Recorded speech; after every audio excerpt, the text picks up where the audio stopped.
It's been the deadliest unrest in Iraq since Daesh was defeated 2 years ago. In less than a week, dozens of people have been killed and thousands have been injured. Demonstrators say it's the result of years of economic mismanagement and corruption. And many of them are jobless young men with little to lose. I have a master's degree, but the government wouldn't even hire me as a street sweeper. I'm only living with the help of God. No housing, no salaries, and I am a graduate and know 5 languages. Iraq is the world's 5th largest oil producer, with export revenues of up to $7 billion a month. And yet, it's failed to distribute that wealth to its people. It's estimated that around $450 billion was stolen from public funds since 2004. The economy contracted 0.6% last year, and the government's budget is projected to shift from a surplus of around 8% to a deficit of 4% of GDP this year. Latest official data shows unemployment stood at 13% in 2017, with youth unemployment twice as high. Prime Minister Adil Abdul Mahdi was elected on promises to overhaul the economy a year ago. While he says his government inherited most of the problems, he's pledged measures including scholarships and training programs for the unemployed. We have a project which we will present to the cabinet where we will provide wages to every family that does not receive enough income. We have decided days ago and using legal procedures to remove 1,000 governmental employees and who are presented to court facing allegations of corruption and wasting public funds, barring them from taking any future governmental jobs. But he's defended security forces' deadly attacks on protesters as bitter medicine, drawing scorn from demonstrators. They're now demanding a complete change of government. Members of parliament have to resign today. Those who are not supporting the people, it does not matter who they are.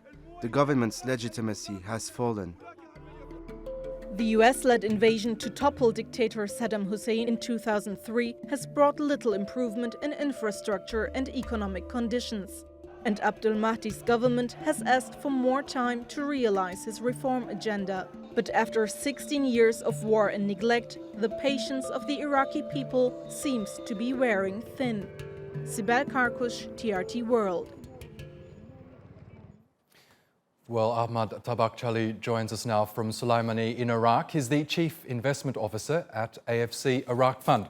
Welcome to Money Talks, Ahmed. Now, protesters say they're fed up with the Iraqi government's incompetence and lack of action. They're complaining about the endemic corruption across the political establishment. Are the demonstrators right? Broadly, yes, they are right. Okay, and can you expand further on that? I mean, how bad is the situation in Iraq in terms of corruption, unemployment, and a struggling economy? Because as we know, Iraq is the 2nd biggest OPEC oil producer. It should be in a better position, shouldn't it? Absolutely. Let me give you a couple of minute review on what I meant by broadly right and about where the economy is. Essentially, the issue with the corruption is not a one-day story or a one-year event. It's a process that's been going on since 2003. The protesters basically are complaining against an ethno-sectarian system that was put in place in 2003 onwards, in which the government positions and various related positions in ministries are allocated based on these quotas. Now, over the last 15 years, that has not resulted in the build-up of any infrastructure of any of Iraq's economy or any of its infrastructure, as witnessed if you look at last year's major demonstrations were against the lack of electricity. Now, this is one part of the question. The other part, if you're asking in the sense of on the economy side, Iraq's economy is driven by oil. Oil pretty much generates something like 95% of government revenue. That's one issue. And the government is the largest employer in the land and the driver of the non-oil economy. So in a sense, Iraq's economy is pretty much a hostage or pretty much dependent on oil prices. The basic story of the last few years, obviously, as anybody's followed Iraq, in that 2014, you had the Daesh invasion of Mosul and subsequently the 3-4 year conflict against it. At the same time, oil prices were crushed during that time. The combined effect of higher cost of conflict as well as the collapsing revenues crunched government's ability to provide services. So government's orders to the non-oil sector in terms of forms of contract and so forth were all put on hold. Salaries were cut, and all of these bits and pieces that come with a restrictive fiscal budget. So these are the backgrounds to it. Obviously, the upside to the economy has been this year's budget, the 2019 budget, which is hugely expansionary as far as current spending is concerned, or basically what affects people in terms of wages, salaries, and benefits. However, the government apparatus has been very slow in implementing those, and the budget only came in force in March of this year. Okay, let's look at the first issue you mentioned there, and that's the very political structure of the Iraqi government. As you said, it's based on ethnic and sectarian lines. It was put in place to, I guess, quell the sectarian violence that was happening after the overthrow of Saddam Hussein. Why has that system failed?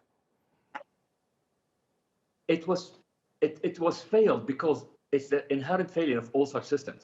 By the way, just to slightly correct you, it wasn't put after the regime to quell the uprising. It was put in place as supposedly a solution for what ailed Iraq, because the perception was Iraq was a Sunni government led by Sunnis. In fact, Iraq was led by Baathists, and in particular a certain individual and his family and tribes who happened to be Sunnis. But nevertheless, it was believed that the answer to those issues was representation based on ethno-sectarian. The issue happened is that had failed to address the basic issue. The various ethno-sectarian parties, when they came to power, the biggest effect has been pretty much enriching the various parties, their own supporters and so forth, and not building any of the country's infrastructure, because witness anybody who looks at Iraq's infrastructure, you see nothing has been done since 2003 on infrastructure. No. Okay, after the latest round of violence, the Iraqi government called an emergency session after which they revealed an economic plan to ease poverty and address corruption. Some of the measures include a promise to build low-cost apartments, give land to the poor, build homes, interest-free loans, unemployment benefits. Do you think that will be enough to quell the ongoing protests? It's a combination of this, maybe a bit more, plus the violence against the protesters eventually, and the fact that the protests have been leaderless. Eventually, they will settle down because of that. But the measures themselves are more of a band-aid than a solution. Just an example, part of the packages has been employing on a temporary basis or training something like 300,000 youth as part of the measures announced.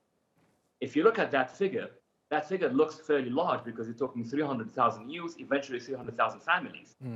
However, Iraq produces something like 700,000 graduates a year.